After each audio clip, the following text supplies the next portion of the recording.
Hello everyone, welcome to FOC classes. So this video is part 12 for chapter 3 Java Programming class 12 IT Code 802.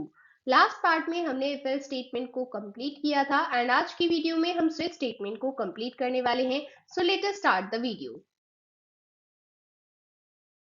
Control flow को समझने के लिए हमें दो type के स्ट्रक्चर्स को समझना है. सबसे पहला है सिलेक्शन एंड दूसरा है रिपीटेशन. तो सिलेक्शन की जब हम बात करते हैं तो हम दो टाइप्स की स्टेटमेंट की बात करते हैं. सबसे पहला है इफ एल्स जो हमने लास्ट वीडियो में कंप्लीट कर लिया है एंड इस वीडियो में हम स्विच के साथ सिलेक्शन स्ट्रक्चर्स को कंप्लीट कर लेंगे. Okay, so let us start it. अब हम बात करते हैं स्विच स्टेटमेंट के सिंटेक्स के बारे में. तो देखिए यहाँ पर सबसे पहले आप स्टार्ट करेंगे स्विच कीवर्ड के साथ. तो इस कीवर्ड में आप स्विच के एस को स्मॉल ही बनाएंगे. कई बार आप मिस्टेक कर देते हैं, आप इसे कैपिटल में लिख देते हैं, बट क्योंकि आपको पता है कि जावा केस सेंसिटिव लैंग्वेज है तो इसलिए आप इसे वैसे ही लिखेंगे जैसे यहाँ पर मेंशन है. ठीक है, तो आपको स्विच स्मॉल में ही लिखना है. ठीक है, इसके बाद राउंड ब्रैकेट्स में यहाँ पर आपको देना है एक्सप्रेशन. तो ये एक्सप्रेशन बेसिकली एक ऐसी वैल्यू है जिसको हम मैच करने वाले हैं गिवन वैल्यूज के साथ. ठीक है, सो यहाँ पर अब हम कर्ली ब्रैकेट्स के साथ स्टार्ट करेंगे. सबसे पहले कर्ली ब्रैकेट ओपन करना है. इसके बाद जो भी आपके पास डिफरेंट वैल्यूज है उनको लिस्ट डाउन करना स्टार्ट करेंगे. तो ये वैल्यूज लिस्ट करने के लिए आपको सबसे पहले लिखना होगा एक कीवर्ड केस. तो केस बता रहा है कि सबसे पहले आप एक वैल्यू देने जा रहे हैं. ओके, सो यहाँ पर आप केस लिखने के बाद सबसे पहली वैल्यू मेंशन करेंगे. अगर ये वैल्यू 1 इस एक्सप्रेशन के साथ मैच करती है तो उस केस में आपको कौन सी स्टेटमेंट्स एग्जीक्यूट करनी है वो आप कॉलन के बाद यहाँ पर मेंशन करते हैं. ओके, मतलब अगर वैल्यू 1 एक्सप्रेशन के साथ मैच कर जाती है उस केस में हमें स्टेटमेंट्स जो केस 1 के लिए गिवन है वो हमें एग्जीक्यूट करनी है. ठीक है, इसके बाद आपको यहाँ पर ब्रेक स्टेटमेंट भी लगानी है. यहाँ पर ब्रेक स्टेटमेंट का क्या काम है, इस एग्जीक्यूशन को यहीं पर स्टॉप करना. बिकॉज अगर आप एग्जीक्यूशन को यहीं पर स्टॉप नहीं करेंगे केस 1 के लिए तो क्या होगा, भले ही वैल्यू 1 मैच हो जाए बट अगर आपने यहाँ पर ब्रेक स्टेटमेंट नहीं दी तो ये वाली स्टेटमेंट एग्जीक्यूट नहीं हो पाती. ओके, तो इसलिए यहाँ पर आपको ब्रेक स्टेटमेंट देना नेसेसरी है. ठीक है, इसी तरह से आपके पास जितनी भी वैल्यूज हैं आप वो सभी केस की फॉर्म में देते हैं. ठीक है, और फिर जो करस्पॉन्डिंग स्टेटमेंट्स एग्जीक्यूट करनी है वो आप उसके आगे मेंशन करते हैं. ठीक है, देन आपको अगेन ब्रेक स्टेटमेंट लगानी है. तो इस तरह से हम सभी केसेस को मेंशन कर देंगे. ठीक है, तो जितने भी केस आपने मेंशन किए हैं उन सभी के बाद लास्ट में आपको एक और केस मेंशन करना है, that is default.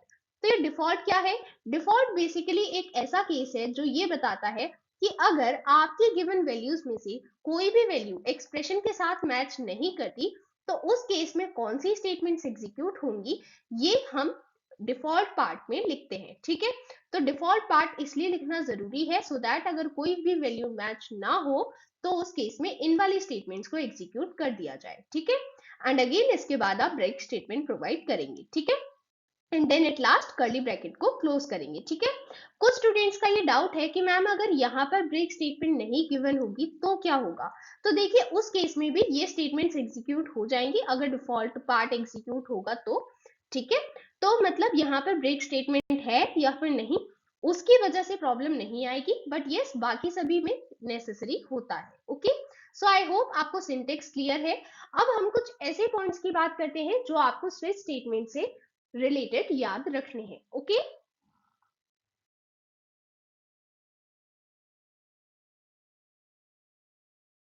Switch statement का यूज बताया गया है सबसे पहले एंड ये आपके एग्जाम में भी पूछा गया है प्रीवियस ईयर क्वेश्चंस में, ये इंपॉर्टेंट है.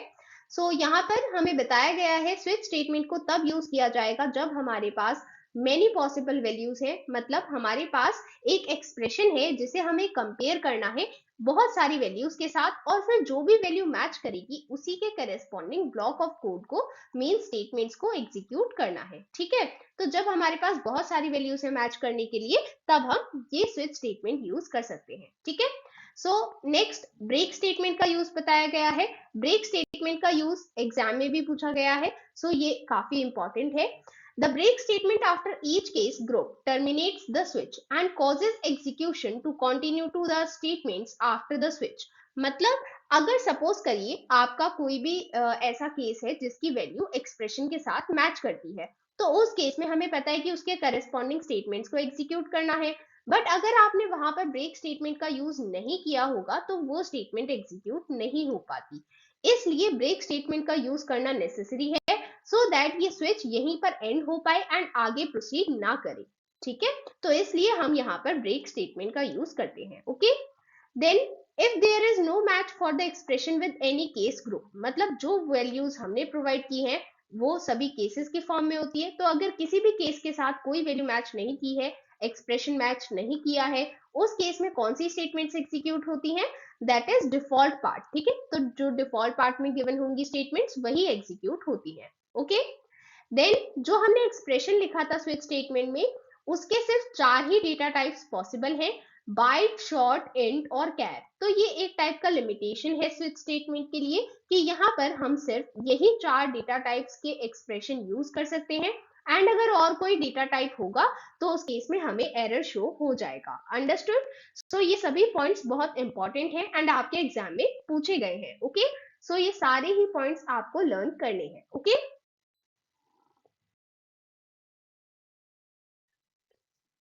सो यहाँ पर एक प्रोग्राम गिवन है स्विच स्टेटमेंट के लिए, चलिए इसे समझते हैं। तो देखिए, सबसे पहले पब्लिक क्लास स्टेटमेंट गिवन है, देन पब्लिक मेन, यहाँ पर हमें मेन मेथड के बारे में बताया गया है, मेन मेथड स्टार्ट हुआ है। ठीक है, अब हम यहाँ से अपनी स्टेटमेंट लिखना स्टार्ट करेंगे। तो देखिए, हम कोई भी वेरिएबल यूज करते हैं तो पहले उसे हम डिक्लेयर करते हैं, एंड अगर हमें इनिशियलाइज करना है तो हम उसकी इनिशियल वैल्यू भी दे सकते हैं। ठीक है, तो यहाँ पर हमने एक वेरिएबल लिया है टुडे एंड इसका डेटा टाइप है इंट, और इसके हमने इनिशियल वैल्यू दी है 10। इसका मतलब है हमने यहाँ पर जो वेरिएबल लिया है टुडे उसकी वैल्यू है 10। ठीक है, इसके बाद हमने एक और वेरिएबल लिया है दैट इज डे एंड इसका डेटा टाइप है स्ट्रिंग, एंड यहाँ पर हमने इसको एक ब्लैंक वैल्यू असाइन की है। ठीक है, सो यहाँ पर हम कुछ नहीं लिख रहे हैं, बस हमने इसे इनिशियलाइज कर दिया है। ठीक है, इसके बाद अब हम स्विच स्टेटमेंट को स्टार्ट करते हैं। ठीक है, तो हमारे पास अभी तक 2 वेरिएबल्स हैं, हम इन दोनों को यूज कर सकते हैं। ठीक है, सो अब हम यहाँ पर सबसे पहले क्या लिखेंगे? देखिए, स्विच के बाद हम यहाँ पर लिखते हैं एक्सप्रेशन। तो एक्सप्रेशन में हम क्या लिखेंगे? अभी अभी हमने एक वेरिएबल डिक्लेयर किया था दैट वाज टुडे। तो टुडे हमने क्यों लिखा था? क्योंकि हमें टुडे को ही कंपेयर करना है जो हमारे केस की वैल्यू होगी उसके साथ। ठीक है, तो यहाँ पर हमें टुडे की वैल्यू को कंपेयर करना है, तो हम यहाँ पर लिखेंगे टुडे। इसके बाद यहाँ पर आपको कर्ली ब्रैकेट के साथ स्टार्ट करना है। ठीक है, अभी आगे प्रोसीड करने से पहले आप रिकॉल करेंगे, मैंने आपको बताया था एक्सप्रेशन के सिर्फ 4 ही पॉसिबल डेटा टाइप्स है। तो आपको पता है कि इंट पॉसिबल डेटा टाइप है, इसलिए हम इसे यहाँ पर लिख सकते हैं। ठीक है, इसके बाद हमने कर्ली ब्रैकेट स्टार्ट किए एंड अब हमें डिफरेंट केसेस देने हैं। ठीक है, तो सबसे पहले हमने दिया है केस 1। तो केस 1 में सबसे पहले हमने लिखा है 1। मींस ये 1 क्यों लिखा है? हमें बताना है, हमें कंपेयर करना है कि क्या टुडे की वैल्यू 1 है। तो यहाँ पर हम देख सकते हैं कि टुडे की वैल्यू 1 नहीं है। इसका मतलब है कि ये जो करेस्पॉन्डिंग स्टेटमेंट है ये एग्जीक्यूट नहीं होगी। तो अब हम आगे प्रोसीड करेंगे क्योंकि ये वैल्यू तो मैच हुई ही नहीं। सिमिलरली हम नेक्स्ट केस पर प्रोसीड करेंगे। तो यहाँ पर हमें दिख रहा है ये है केस 2। इसका मतलब हमें टुडे को 2 से कंपेयर करना है। क्या टुडे की वैल्यू 2 है? तो हमें पता चलता है कि नहीं, टुडे की वैल्यू 2 भी नहीं है। तो इस वजह से ये स्टेटमेंट भी एग्जीक्यूट नहीं होगी। इसी तरह से हम जब ये सारी वैल्यूज, जब ये सारे केसेस कंपेयर करेंगे 1 2 3 4 5 6 7, मीन 7 तक हम चले गए बट हमें कोई भी ऐसा वैल्यू नहीं मिली, यहाँ पर कोई भी ऐसा केस नहीं मिला जो हमारे वैल्यू के साथ, एक्सप्रेशन के साथ मैच हो पाए। ठीक है, तो इसलिए यहाँ पर क्या होगा, हमें पता है कि जब किसी भी केस की वैल्यू हमारे एक्सप्रेशन के साथ मैच नहीं करती, उस केस में क्या होता है? उस केस में डिफॉल्ट पार्ट एग्जीक्यूट होता है। ठीक है, तो यहाँ पर जो स्टेटमेंट्स डिफॉल्ट पार्ट में लिखी हुई है that is day is equal to incorrect day, ये चीज एग्जीक्यूट हो जाएगी। इसका मतलब है यहाँ पर हमें रिजल्ट में day is equal to incorrect day मिलेगा। ठीक है, एंड देन यहाँ पर ये हमारा स्विच स्टेटमेंट का पार्ट कंप्लीट हो गया है।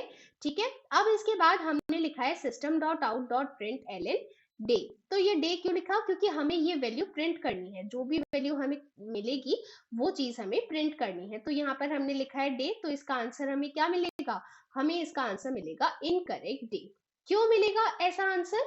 क्योंकि यहाँ पर हम जानते हैं कि जब भी हमारा कोई भी केस वैल्यू मैच नहीं करती, उस केस में डिफॉल्ट पार्ट एग्जीक्यूट करता है, क्योंकि डिफॉल्ट पार्ट में यही स्टेटमेंट लिखी है, इसलिए ये चीज हमें रिजल्ट में मिल जाएगी। ठीक है, यहाँ so this is the output of our program. यहाँ पर आप देख सकते हैं आउटपुट में हमें रिजल्ट मिला है इनकरेक्ट डे। सो ये क्यों मिला है? बिकॉज कोई भी केस वैल्यू मैच नहीं हुई एक्सप्रेशन के साथ, क्योंकि एक्सप्रेशन की वैल्यू थी 10 एंड हमने केस की वैल्यूज दी थी 1 से 7 तक। सो कोई भी वैल्यू मैच नहीं हुई, एंड क्योंकि कोई भी वैल्यू मैच नहीं होती इसलिए डिफॉल्ट पार्ट एग्जीक्यूट किया, जिसमें हमारी स्टेटमेंट एग्जीक्यूट हुई है इनकरेक्ट डे। ठीक है, तो हमें यही चीज यहाँ पर रिजल्ट में शो हो गई है। ठीक है, तो इसी के साथ हमने स्विच स्टेटमेंट को कंप्लीट कर लिया है, एंड ये काफी इंपॉर्टेंट है एग्जामिनेशन पॉइंट ऑफ व्यू से ये टॉपिक। सो प्लीज आप इसे अच्छे से लर्न करेंगे। Okay, so that was all for today.